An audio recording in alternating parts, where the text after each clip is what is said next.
যে গাইজ মাছ রান্না করব, আদা নিয়েছি, রসুন নিয়েছি, গোলমরিচ নিয়েছি, তারপরে ধনে নিয়েছি, জিরে নিয়েছি, শুকনো লঙ্কা নিয়েছি।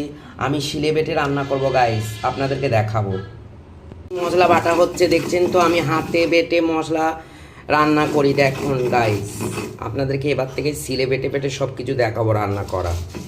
লাইক করবেন, কমেন্ট করবেন, আমার পাশে শিলে বাটা থাকবেন। খাওয়া খুব ভালো, হ্যাঁ, মিক্সিতে না বেটে শিলে বেটে রান্না করা খাওয়া টেস্ট খুবই হয়, খুব সুন্দর। তরকারি খুব টেস্ট হয়, দারুণ টেস্ট হয়। গাইস বাটা হয়ে গেছে দেখুন মশলা, এরকম শিলে বেটে রান্না করবেন গাইস।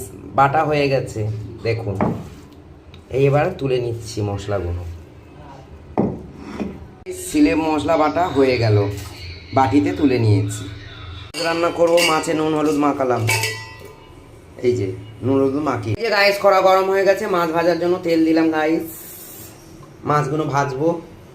তেল গরম হয়ে গেছে, মাছগুলোকে ছাড়ছি।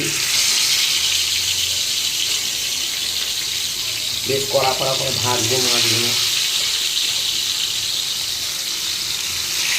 টমেটো কেটেছি, কাঁচা লঙ্কা, ধনে পাতা, পেঁয়াজ সব রেডি হয়ে গেছে। মাছ ভাজতে দিয়েছি, ভাজা হয়ে যাবে তুলবো। আর জানেন তো হাতে মশলা বেটেছি, আপনাদেরকে দেখিয়েছি।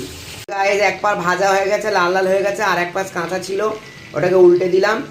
হ্যাঁ, ভাজাগুলো এবার এ পাশটা ভাজবে, তারপর তুলে নেব।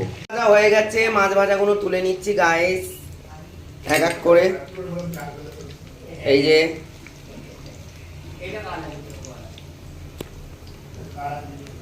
ভাজা মাছ ভেজে তুলে নিলাম গাইস।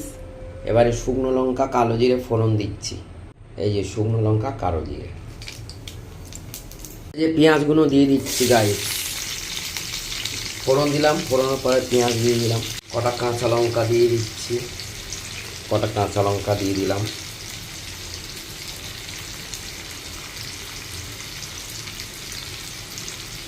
দিয়ে দিলাম ওপর থেকে, মশলা দিয়ে দিলাম, শিলে বাটা মশলা।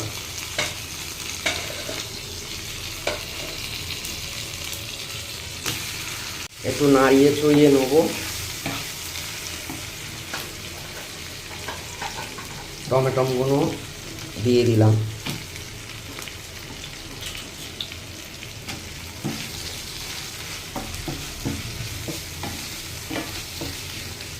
গুঁড়ো হলুদ গুঁড়ো লঙ্কা ভিজিয়ে রেখেছিলাম দিলাম, গুঁড়ো হলুদ গুঁড়ো লঙ্কা। মশলা কষা হয়ে গেছে, এই যে তেল ছেড়ে দিয়েছে মশলা থেকে।